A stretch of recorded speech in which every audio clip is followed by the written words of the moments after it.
Hello അസ്സലാമു അലൈക്കും. ഇന്ന് ഞാൻ വന്നിട്ടുള്ളത് നമുക്ക് എളുപ്പത്തിൽ വീട്ടിൽ ചെയ്തെടുക്കാൻ പറ്റുന്ന ഷവർമയുടെ റെസിപ്പിയുമായിട്ടാണ്. നമ്മൾ പുറത്തു നിന്നും കഴിക്കുന്ന അതേ ടേസ്റ്റാണ് കേട്ടോ ഈ ഒരു ഷവർമയ്ക്ക്. പിന്നെ ഇതിൽ ചേർക്കുന്ന ചിക്കൻ്റെ അളവും മയനൈസിൻ്റെ അളവിലൊക്കെ നിങ്ങൾക്ക് മാറ്റം വരുത്താം. അപ്പോൾ നമുക്ക് റെസിപ്പിയിലോട്ട് പോകാം അല്ലേ.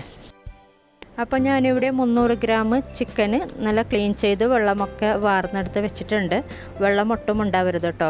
ഇനി ഇതിലോട്ട് 1/4 കപ്പ് തൈര് ചേർത്ത് കൊടുക്കാം, നല്ല കട്ടിയുള്ള തൈര്. പിന്നെ 2 ടേബിൾ സ്പൂണ് മയോനൈസും കൂടെ ചേർക്കുന്നുണ്ട്.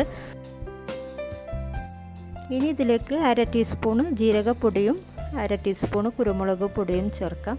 പിന്നെ കുറച്ച് മഞ്ഞൾപ്പൊടിയും ആവശ്യത്തിനുള്ള ഉപ്പും കൂടെ ചേർത്തിട്ട് ഒന്ന് നന്നായിട്ടൊന്ന് മിക്സ് ചെയ്തെടുക്കാം.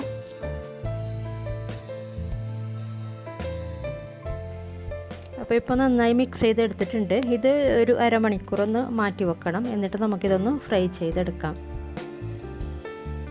അപ്പോൾ ഇത് അരമണിക്കൂർ മാറ്റി വെച്ചിട്ടുണ്ടായിരുന്നു. നമുക്കിതൊന്ന് ഫ്രൈ ചെയ്തെടുക്കാം.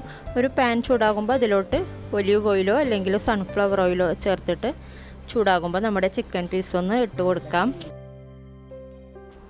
നിങ്ങൾക്ക് ഇത്ര ക്വാണ്ടിറ്റി വേണ്ടെന്നുണ്ടെങ്കിൽ എല്ലാം നേരെ പകുതിയാക്കിയാൽ മതി കേട്ടോ. ഞാൻ കുറച്ച് കൂടുതൽ ഒരു 20-25ഓളം ഷവർമ ചെയ്യാനുള്ള മസാലയാണ് ഇവിടെ കാണിക്കുന്നത്.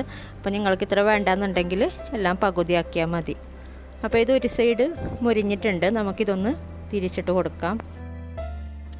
എല്ലാ ഇൻഗ്രീഡിയൻറ്റും നേരെ പകുതിയാണ് നിങ്ങൾ എടുക്കുന്നതെങ്കിൽ ചിക്കൻ്റെ അളവ് നിങ്ങൾക്ക് 200 ഗ്രാമൊക്കെ എടുക്കാൻ വേണമെങ്കിൽ ടേസ്റ്റ് കൂടത്തേ ഉള്ളൂ.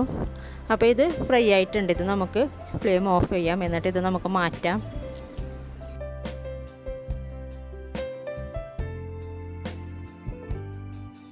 ഇതൊന്ന് തണുത്തതിന് ശേഷം കൈ കൊണ്ടൊന്ന് ചെറുതായിട്ടൊന്ന് ഷ്രെഡ് ചെയ്തെടുക്കുക.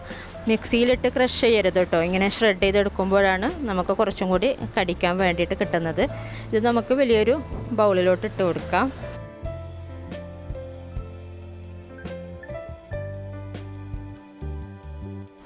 ഓക്കെ, അപ്പോൾ ഞാൻ ചിക്കൻ പീസ് ചേർത്ത് കൊടുത്തിട്ടുണ്ട്. ഇനി ഇതിലോട്ട് 2 വലിയ സവാള അരിഞ്ഞത് ചേർത്ത് കൊടുക്കാം. സ്ക്വയറായിട്ട് കട്ട് ചെയ്തതാണ് കേട്ടോ. പിന്നെ വേണ്ടത് 1/2 കപ്പ് ക്യാബേജ് അരിഞ്ഞതും കൂടെ ചേർത്ത് കൊടുക്കുന്നുണ്ട്. ക്ലീൻ ചെയ്ത് വെള്ളമൊക്കെ വാർന്നെടുത്ത് വെച്ച ക്യാബേജാണ്. അതുപോലെ 2 ടൊമാറ്റോ അരിഞ്ഞതും കൂടെ ചേർത്ത് കൊടുക്കാം. ഇനി ഇതിലോട്ട് മയോനൈസ് ഓൾമോസ്റ്റ് 1/2 കപ്പോളം ചേർത്ത് കൊടുക്കാം കേട്ടോ. ഞാൻ കുറച്ച് കൂടുതൽ ചേർക്കുന്നുണ്ട്. നിങ്ങൾക്ക് നിങ്ങളുടെ ഇഷ്ടത്തിനനുസരിച്ച് ഇതിൽ മാറ്റം വരുത്താം. ഇവിടെ മയോനൈസ് കുറച്ച് കൂടുതൽ ഇഷ്ടമുള്ളത് കൊണ്ട് ഞാൻ കുറച്ച് കൂടുതൽ ചേർത്തന്നേ ഉള്ളൂ. നന്നായി മിക്സ് ചെയ്തെടുക്കുക. പിന്നെ മയോനൈസിൻ്റെ റെസിപ്പി ഞാൻ മുമ്പ് ചെയ്തത് ഞാൻ ഡിസ്ക്രിപ്ഷൻ ബോക്സിൽ ലിങ്ക് കൊടുത്തേക്കാം. പിന്നെ ഡീറ്റെയിൽ ആയിട്ടുള്ളൊരു വീഡിയോ ചെയ്യുന്നുണ്ട്, ഉടൻ അപ്ലോഡ് ആക്കാം. ഇതിലേക്ക് 1-2 കാര്യങ്ങൾ വിട്ടു പോയിട്ടുണ്ട്.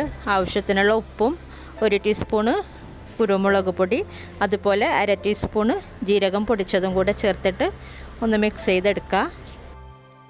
അപ്പോൾ നന്നായി മിക്സ് ചെയ്തെടുത്തിട്ടുണ്ട്. ഇത് നമുക്കിനി കുബൂസിനകത്ത് ഇട്ട് കൊടുത്തിട്ട് റോൾ ചെയ്തെടുക്കാം. ഈ ഒരു പരിപാടി ഞാൻ മോളെയാണ് കേട്ടോ ഏൽപ്പിച്ചത്. ഇതുപോലെ ഒരു ബട്ടർ പേപ്പർ വെച്ചിട്ട് അതിൻ്റെ മുകളിൽ നമ്മുടെ കുബൂസ് വെച്ച് കൊടുക്കുക. എന്നിട്ട് ഇതുപോലെ മയോനൈസ് കുറച്ച് സ്പ്രെഡ് ചെയ്ത് കൊടുത്തിട്ട് നമ്മുടെ ഈ ഒരു മസാല ആവശ്യത്തിന് ഇട്ട് കൊടുത്തിട്ട് റോൾ ചെയ്തെടുക്കുന്ന പരിപാടി മാത്രമേ ഉള്ളൂ. കുബൂസിൻ്റെ റെസിപ്പി ഞാൻ മുമ്പ് അപ്ലോഡ് ആക്കിയിട്ടുണ്ട്. അതിൻ്റെ ലിങ്കും കൂടി ഞാൻ കൊടുത്തേക്കാം. നല്ല സോഫ്റ്റ് ആയിട്ടുള്ളൊരു കുബൂസാണ്. അപ്പോൾ നല്ല ടേസ്റ്റി ആയിട്ടുള്ളൊരു ഷവർമയാണിത്. നമ്മൾ കുറേ പൈസ ഒക്കെ കൊടുത്തിട്ട് പുറത്തുനിന്ന് വാങ്ങേണ്ട ഒരു ആവശ്യവുമില്ല. നമുക്ക് സിമ്പിളായി ചെയ്തെടുക്കാൻ പറ്റുന്നേ ഉള്ളൂ. അപ്പോൾ നിങ്ങളൊക്കെ ചെയ്ത് നോക്കിയിട്ട് അഭിപ്രായങ്ങൾ അറിയിക്കുക. വീഡിയോ ഇഷ്ടപ്പെട്ടാൽ ലൈക്ക് ചെയ്യുക. സബ്സ്ക്രൈബ് ചെയ്യാത്തവരൊക്കെ സബ്സ്ക്രൈബ് ചെയ്യുക. അപ്പോൾ ഇനി മറ്റൊരു വീഡിയോയിൽ കാണാം. Thank you.